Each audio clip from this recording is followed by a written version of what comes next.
সকলোকে বৰ্তমান মই মাহঁতৰ ঘৰত আছোঁ মানে হঠাতে প্লেনিং হ'ল আৰু ৰিয়ানে ৰাতিপুৱাৰ পৰা কৈ আছে মানে মামাকৰ ঘৰত আহিব বুলি মানে ভণ্টিও আহিছে মাজু ভণ্টিও আহিছে সেইবাবে আৰু হঠাতে এতিয়া মানে 1 বাজি গৈছে মই অকণমান আগতে আহিলোঁ কাপোৰ কানি সলোৱাই নাই তাত ভিডিঅ'টো আৰম্ভণি কৰিব নোৱাৰিলোঁ ইয়াতে কৰিব ধৰিছোঁ আৰু মানে পূজা বুলি আৰু মিঠাই চিঠাই লৈ আহিছোঁ আৰু এবাৰ আহিলোঁ আৰু অহাও নাছিলোঁ গৰমৰ বন্ধতে আহিছিলোঁ তেনেকৈ আৰু ভাইটিয়ে যোৱাকালি এখন গাড়ীও ল'লে বহুত দিনৰ আশা এটা আছিলে তাৰ ইমান দিনে সি চাইকেল চলাইয়ে আছিলে আপোনালোকে দেখা পায়ে কেতিয়াবা ভিডিঅ'ত আৰু গাড়ীখনো অকণমান পাছত মই আপোনালোকক দেখুৱাই দিম বাকী আজি অকণমান কৰিম আৰু ভিডিঅ' কি কৰোঁ আৰু বেছি মানে চিম্পুল আৰু আজি খানা মানে ৰিয়ানৰ মানে ইমান গাটো ভাল নহয় দুদিনমান পৰা অকণমান মানে তাৰ মানে গাটো ইমান ভাল হৈ থকা নাই সেইবাবে আৰু মাংস চাংস আনিব মানা কৰিছোঁ পনীৰে বনাব চিম্পুলকৈ ভাত সাজ খাম আৰু মানে খোৱালৈ কথা নাই মাহঁতৰ ঘৰত আহিব পাইছোঁ যে সেইটোৱে ভাল লাগে ঠিক আছে ভিডিঅ'টো শেষলৈ চাই যাব খুব ধুনীয়া বতাহ দি আছে আৰু বেছি গৰম নাই পিছে আজি বতৰটো ভালেই কৰিছে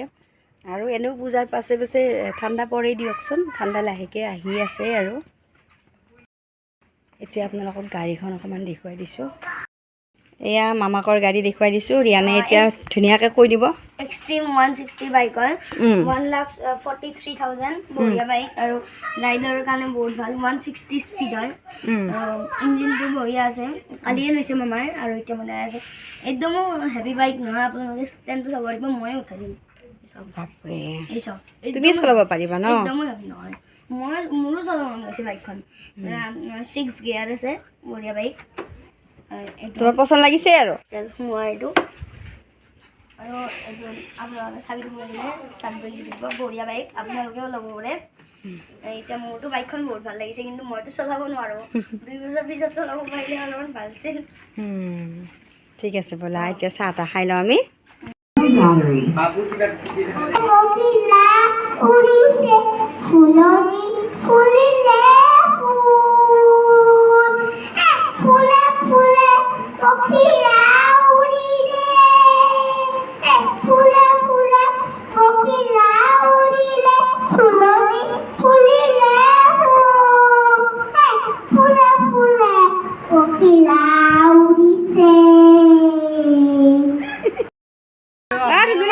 যাওঁ দে বাই বাই আচ্ছা থাক তো যাবি মামা থাক থাক বাবু বাই বাই পাৰ্টি খাব আকৌ আহিম আজি সুধা ভাত খালোঁ ঠিক আছে বাই বাই তই যাবি কালি যোৱাকালি গধূলি আহিলোঁ ঘৰৰ পৰা আৰু তাত বেছি মানে ভিডিঅ' নকৰিলোঁ অলপ কৰিলোঁ আৰু আমি মানে পূৰা কথা পতাতে ব্যস্ত হৈ গ'লোঁ আৰু ভণ্টিও আহিছে যে মানে পূৰা কথা পাতিলোঁ আৰু ভিডিঅ' চিডিঅ' বেছি কৰা নহ'ল আৰু আজি এতিয়া ৰ'দ দিছে বহুত ৰ'দ দিছে কাপোৰ ধুলোঁ আৰু এইকেইদিন পিন্ধা কাপোৰবিলাক আপোনালোকক এতিয়া দেখুৱাই দিম এইবিলাক অকণমান ৰ'দত দিলোঁ আৰু এতিয়া ধুনীয়াকৈ জাপি মেলি থ'ম আৰু এয়া দেখিছেনে কাপোৰবিলাক মানে পিন্ধি আহি মানে থৈ দিয়া গৈছে মানে আজি ৰ'দত দিলোঁ আৰু এতিয়া মই আপোনালোকক ভালকৈ দেখুৱাই দিম পূজাত কি কাপোৰ ল'লোঁ এয়া ধুনীয়াকৈ জাপিলোঁ আৰু আপোনালোকক দেখুৱাই দিছোঁ এতিয়া এইযোৰ লৈছিলোঁ মানে মই পূজাত এইযোৰ পিন্ধিছোঁৱেই মই আপোনালোকে ভিডিঅ' চালে গম পাব চাইছে যদি গম পাইছে ভিডিঅ' আৰু এইযোৰ আৰু এইযোৰ চিলাইছোঁ বাকী এইযোৰো কিনিছিলোঁ এইযোৰ চিলোৱা নাই মানে মই বোৱা কাপোৰৰ প্ৰতি বহুত দুৰ্বল বোৱা কাপোৰ দেখি কিনে আনিলোঁ আৰু এইযোৰ পিছত চিলাই ল'ম আৰু এইযোৰো আছিলে এইযোৰ মানে পূজাত নহয় আগতে কিনা আছিলে সেইদিনাখন যোৱাকালি মাহঁতৰ ঘৰত পিন্ধি গৈছিলোঁ এইযোৰ আৰু এই দুইযোৰ মই আগতে আনি থোৱা আৰু পূজাৰ আগতে মানে বোৱা এই দুযোৰ বোৱা ছেট আৰু এইখিনি এতিয়া ধুনীয়াকৈ জাপিলোঁ এতিয়া থৈ দিম আৰু মোৰ বেছি ভাল লাগিছে এইযোৰ পিন্ধিবলৈও মানে বিৰাট ধুনীয়া ভাল লাগিছে আৰু কাপোৰযোৰ মানে মই এনেও ৰঙা ভাল পাওঁ এই আৰু কাপোৰকেইযোৰ দেখুৱাই দিয়াৰ কাৰণটো হ'ল বহুতে মানে আমাৰ গাঁৱতে মোক সুধি আছিল আৰু পূজাৰ কাপোৰ কি ল'লোঁ আৰু সিহঁতে দেখাও নাছিলে সেইবাবে আৰু ভিডিঅ'ত দেখুৱাই দিলোঁ আৰু মোৰ ইউটিউবৰ বহুত বান্ধৱীবিলাকো আছে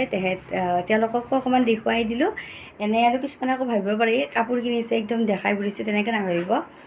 মানে দেখুৱালোঁ আৰু আপোনালোকক এতিয়া যিহেতু আৰু চব কথা শ্বেয়াৰ কৰোঁ সেইবাবে দেখুৱাই দিলোঁ আৰু ঠিক আছে চোৱা বৰষুণ দিব নেকি, কিবা অকণমান বতৰটো মানে বৰষুণ দিয়াৰ দৰে কৰিছে আৰু বতাহো দি আছে।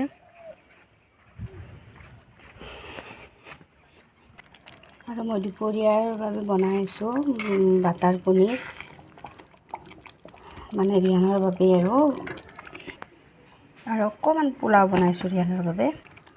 মানে সি এইকেইদিন ভাত ভালকৈ খাব পৰা নাই, ভাবিলোঁ অকণমান পোলাও বাটাৰ পনীৰ এনেকৈ বনাই দিওঁ, তেতিয়া খাব পাৰিব। মানে ভাত খাব মন নোযোৱা হৈছে তাৰ, সেইবাবে ভাবিলোঁ ৰুটি বনাওঁ বুলি ভাবিছিলোঁ। ৰুটি নাখায় বোলে, সি চৰ্দিও লাগি আছে অলপ অলপ। তাৰপিছত আনফালে এয়া গাখীৰ চাহ বহাই দিছোঁ। এইফালে ৰিয়ানৰ দেউতাকে ক্ৰীম বন আনিছে, মানে দুপৰীয়া ইহঁতে মানে ভাত নাখায় আৰু ৰাতিপুৱা খাই ল'লে, আৰু ব্ৰেডটো আনিছিলে।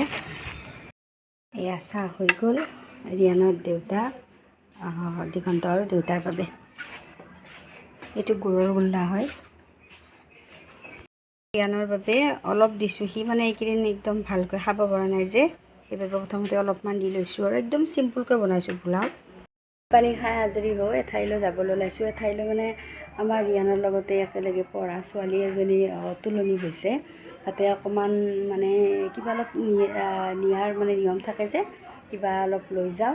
আৰু আজি ঘৰত তাকে আলোচনা কৰি আছোঁ, ৰিয়ানৰ যদি মানে ছোৱালী হ'ল হয়, আমাৰো খৰচ ওলাল হয়। আৰু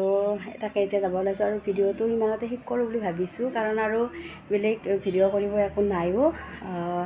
এতিয়া আপোনালোকে ভিডিঅ'টো চাই কেনেকুৱা পালে কমেণ্টত জনাই দিব।